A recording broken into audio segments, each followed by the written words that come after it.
Welcome to Larry's Jugs Shop Talk number 40. Today we're going to be talking about churn lids. Lawrence and I get more questions about lids than I think anything. What does ice water take? What type of lid is that? What type of lid is on a packing jar? So we're talking about churn lids today.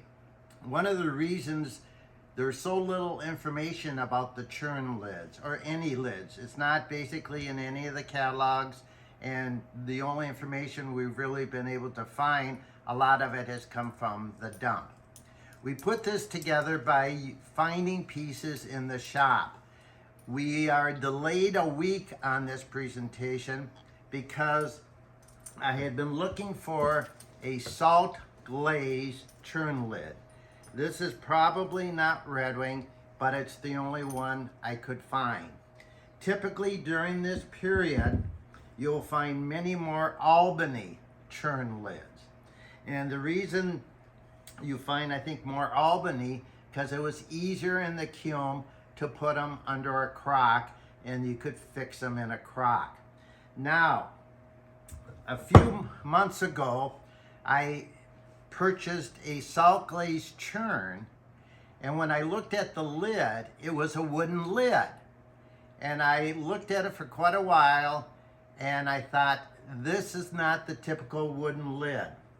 So I had a friend who does a lot of antique furniture and tools and had him look at it. This is the one that was on a salt glazed Red Wing churn. Now, when he looked at it, he said, Larry, that is a old commercially made churn lid. Most of the churn lids that people made on the farm and that, they weren't even perfectly round, and they were not well done. This is very well done. So I started thinking, if this probably was the original lid that came with the churn, how could that be?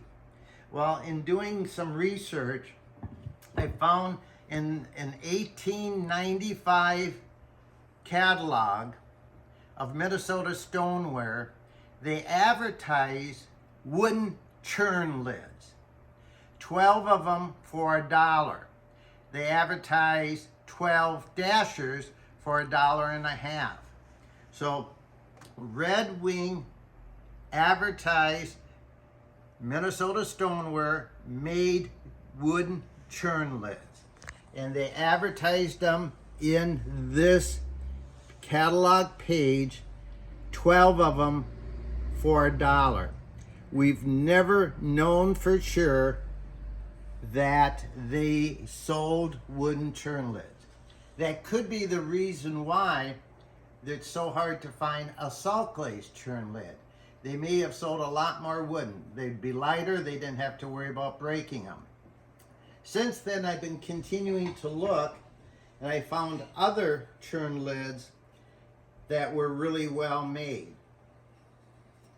So if Red Wing did, these basically came out of the Midwest on old salt glazed churns.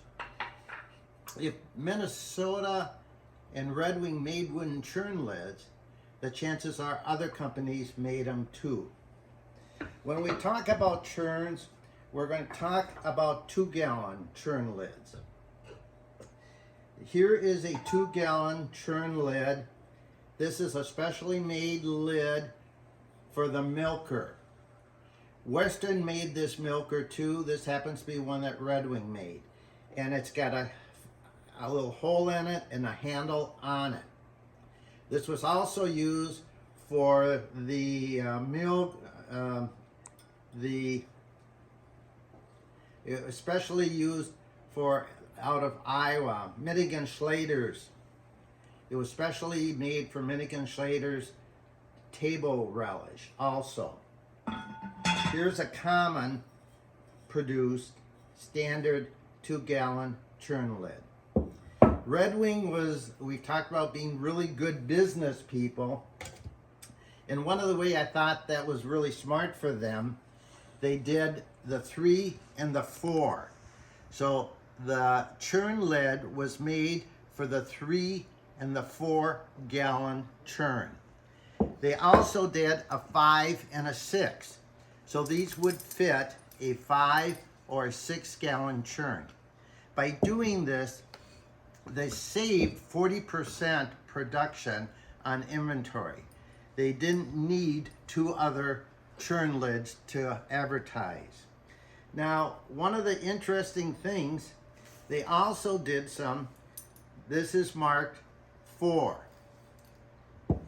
This one is marked 5.